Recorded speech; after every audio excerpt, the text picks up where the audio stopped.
কোন যুক্তিতে মোস্তাফিজকে মানা করা হচ্ছে?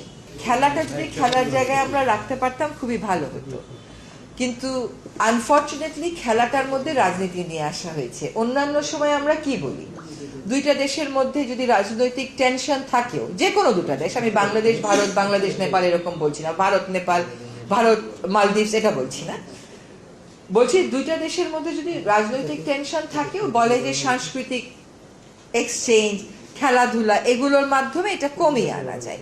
এখানে দেখা গেল সম্পূর্ণ উল্টো কাজটা করা হয়েছে।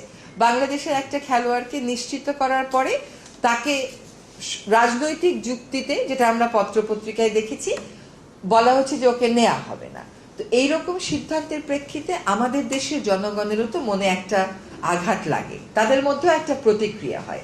সেরকম জায়গায় আমাদেরকেও একটা অবস্থান নিতে হবে। আমরা সেই অবস্থানের আইনগত ভিত্তি এবং প্রক্রিয়া যাচাই বাছাই করছি এবং করার পরে আমরা একটা বিফিটিং পদক্ষেপ গ্রহণ করব।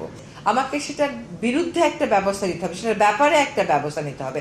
আমার তো চুপ করে বসে থাকার উপায় নেই। কোন যুক্তিতে মোস্তাফিজকে মানা করা হচ্ছে? খেলোয়াড়ই কোনো যুক্তিতে মানা করা হলে তো কোনো ব্যাপার ছিল না, যে যুক্তিতে মানা করা হচ্ছে সেই যুক্তিটা তো আসলে আমরা কোনোভাবেই গ্রহণ করতে পারি না। একটা হচ্ছে সম্প্রচার অধ্যাদেশ একটা করে দেওয়া যায় কিনা, এটা দেখছি। আর হচ্ছে মিডিয়া কমিশন, সেটার একটা খসড়া যার মধ্যে সাংবাদিক সুরক্ষার বিধানটা থাকবে, এ দুটো চূড়ান্ত করা যায় কিনা এটা দেখবো। একটা আইন চূড়ান্ত করতে স্টেক হোল্ডার কনসালটেশন লাগে, ওয়েবসাইটে দিয়ে জনগণের মতামত নিতে হয়, তারপরে আইনটা মন্ত্রী পরিষদে পাশ হলে, উপদেষ্টা পরিষদে পাশ হলে ল মিনিস্ট্রি ওটা ভেটিং করে তারপরে ওটা গেজেট নোটিফিকেশন হয়। কাজে সেটার সময় আমাদের হাতে খুব কম, তারপরেও আপ্রাণ চেষ্টা করা যা হচ্ছে এই দুটা কাজ অন্তত এগিয়ে নিয়ে যেতে।